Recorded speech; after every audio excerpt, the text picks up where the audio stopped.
नमस्कार बच्चों। तो आज हम लोग देखने वाले हैं आई रोडो काइनेमेटिक्स का क्वेश्चन नंबर 32। 32 में बोला है बेटा कि एक कैनन एंड ए टारगेट के बीच का सेपरेशन दे दिया है और लोकेटेड है सेम लेवल पे। तो लोकेटेड है सेम लेवल पे, तो ये मान लेता हूँ सेम लेवल पे लोकेटेड है। दोनों के बीच का डिस्टेंस दे दिया है कितना, 51 किलोमीटर अपार्ट। 5.10 इंटू 1000 कर रहा हूँ। 1000 क्यों कर रहा हूँ मैं, क्योंकि यहाँ पे मीटर में दिया हुआ है ना। तो ये तो कैंसिल आउट हो गया, सॉरी पहले ये डेसिमल हटाया तो 2 जीरो गया, तो 510 तो 5100 हो गया ना, 5100 मीटर हो गया ये। ठीक है, 1000 से मल्टीप्लाई कर दिया, तो ये दे दिया दोनों के बीच का डिस्टेंस। अब बोला है कि सेल का जो स्पीड है ना, जो सेल लॉन्च किया गया उसका स्पीड कितना है, 240 मीटर पर सेकेंड। 240 मीटर पर सेकेंड।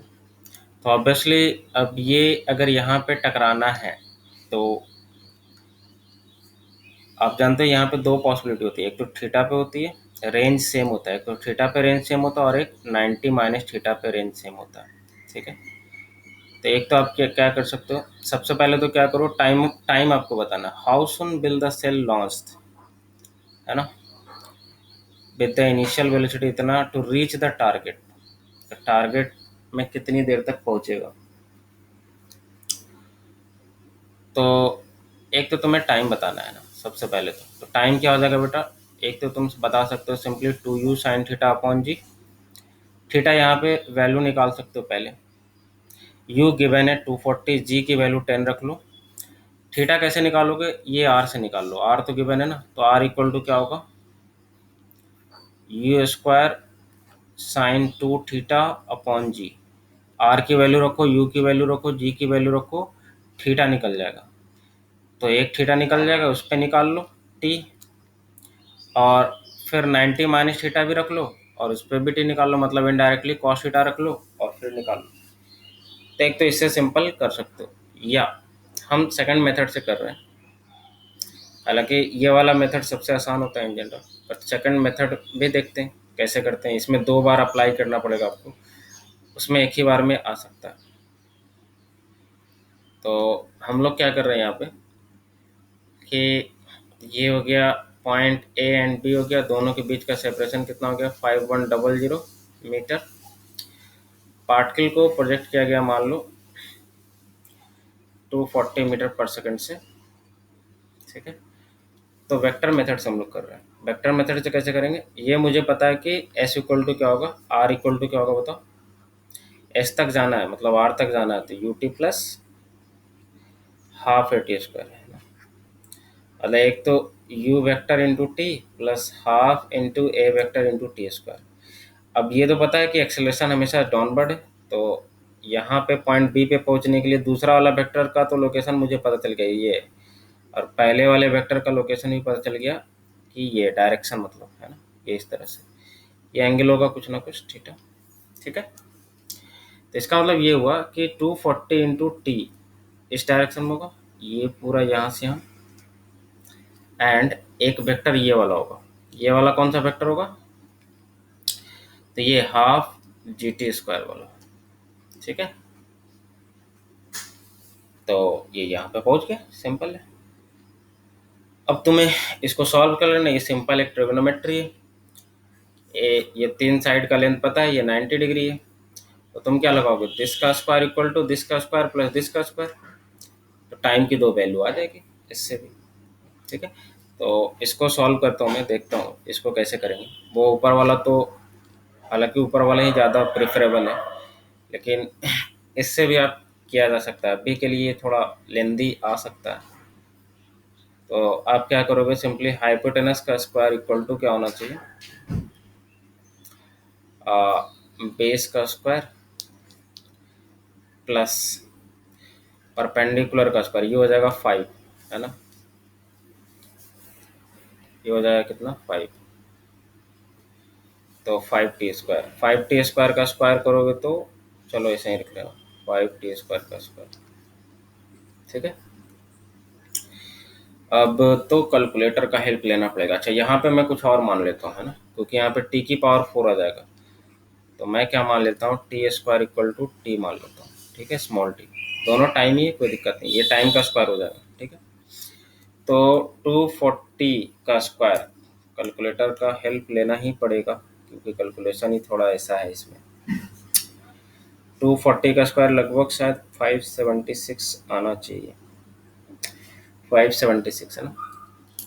तो इधर तो आ जाएगा 57600, और टी स्क्वायर का मैंने क्या मान लिया, टी मान लिया। ठीक है, और 5100 का स्क्वायर, ये तो बहुत ज़्यादा आ रहा है ना। 260111234, ठीक है, प्लस 25 t⁴ को मैं लिख सकता हूँ t²। तो ये देख लो क्वाड्रेटिक इक्वेशन बन गया। तो इससे एक लाइन में आप टाइम निकाल सकते हो। ये वाला पार्ट इधर ले जाओ, है ना, तो ये वाला पार्ट इधर 0 हो जाएगा, ये वाला पार्ट मैं इधर लिख रहा हूँ, -57600 इंटू टी। ठीक है, तो क्या होता है, माइनस बी ये वाला है ना, टी वाला, -b plus minus √b²। b² का मतलब इसी का स्क्वायर,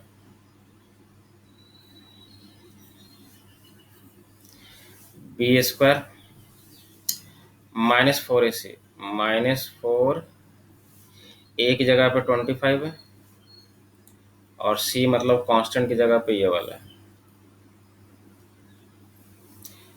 तो है, इससे थोड़ा कैलकुलेशन लेंदी आ रहा है, तो प्रीफर कीजिए आप वही वाला। डिवाइडेड बाय क्या होगा, 2 है, 2 इंटू एक जगह पे 25। ठीक है, तो ये आ जाएगा कितना, 57600 plus minus under the, calculator का हेल्प ले रहा हूँ, 57, पहले उधर मल्टीप्लाई कर लेता हूँ, कितना आ जाएगा ये, 57600 का स्क्वायर माइनस माइनस ये कितना आ जाएगा, 25 चौक 100, तो ये आ जाएगा 2601, 1 2 3 4 5 6 इक्वल टू इतना, इसका रूट आ रहा है यार, मतलब पूरा सब कुछ रूट वगैरह निकालने के बाद कितना आया वो मैं डायरेक्ट लिख रहा हूँ। ठीक है, हालांकि यहाँ पे कैलकुलेशन और आसानी से किया जा सकता था, ये 25 से कैंसिल आउट कर दोगे तो 25 इंटू 4 हो जाएगा ना, तो वो भी एक तो मैंने नहीं किया, थोड़ा दिमाग लगाओगे तो थोड़ा काम चल जाएगा, कैलकुलेशन आसान हो जाएगा। ठीक है, तो चलो मेरे पास तो कैलकुलेटर है, कोई दिक्कत नहीं है, लेकिन आप ऐसे कर सकते हो। डिवाइडेड बाय कितना है, 50, तो एक बार तो प्लस में लोगे और एक बार माइनस में लोगे, तो माइनस कर रहा हूँ मैं, 57,600 प्लस 26,772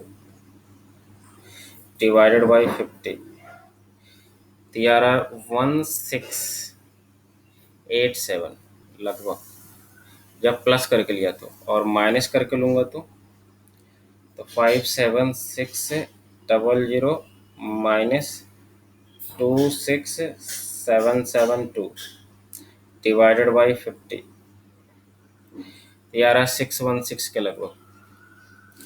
ये टी आया है, ये ध्यान रखिएगा, आपको टाइम ऑफ फ्लाइट बतानी है। ठीक है, तो टाइम ऑफ फ्लाइट जो है ना वो √t है। क्या है, √t, तो इसका रूट निकालो पहले, तो वो आएगा time of flight. Time of flight कितना आ जाएगा, √ करो, तो √ मैं निकाल रहा हूँ, 1687 का √ ये आ रहा है 41 सेकेंड में, है ना, सेकेंड आएगा ये, क्योंकि ऐसा यूनिट में कन्वर्ट कर लिया था। और 616 का रूट 24.8, 24.8, ये भी सेकंड में। ठीक है, ये हो गया। आंसर दिया बेटा मिनट में, तो 60 से डिवाइड कर लेता हूँ, 41 डिवाइडेड बाई 60, तो ये आ रहा है 0.68 मिनट। एंड यहाँ पे कितना आ जाएगा 24.8, मतलब लगभग 25 डिवाइडेड बाई 60, ये आ रहा है 0.41 के करीब। ठीक है, 0.41 मिनट। तो ये दो आंसर आएंगे, उससे भी आप निकाल सकते हो। ठीक है, तो आंसर इसमें कितना दिया है? एक तो ठीक है 0.41, एक आ रहा है 0.71। तो ठीक है, कैलकुलेशन में उतना चलता है ना, मतलब लगभग सही है, क्योंकि मैंने कुछ अप्रोक्सीमेशंस भी इसमें यूज किया है। तो आई होप कि ये पूरा सिचुएशन आपको क्लियरली समझ में आया होगा। तो इधर हम मेन फोकस कर रहे थे क्या कि वेक्टर से सॉल्व किया जा सकता है, एक लाइन में आ जाएगा, आप देख सकते हो। और एक तो ऐसे भी आप कर सकते हो जनरल मेथड से, कोई दिक्कत नहीं है। तो चलिए नेक्स्ट मिलेंगे हम लोग क्वेश्चन नंबर 33 के साथ।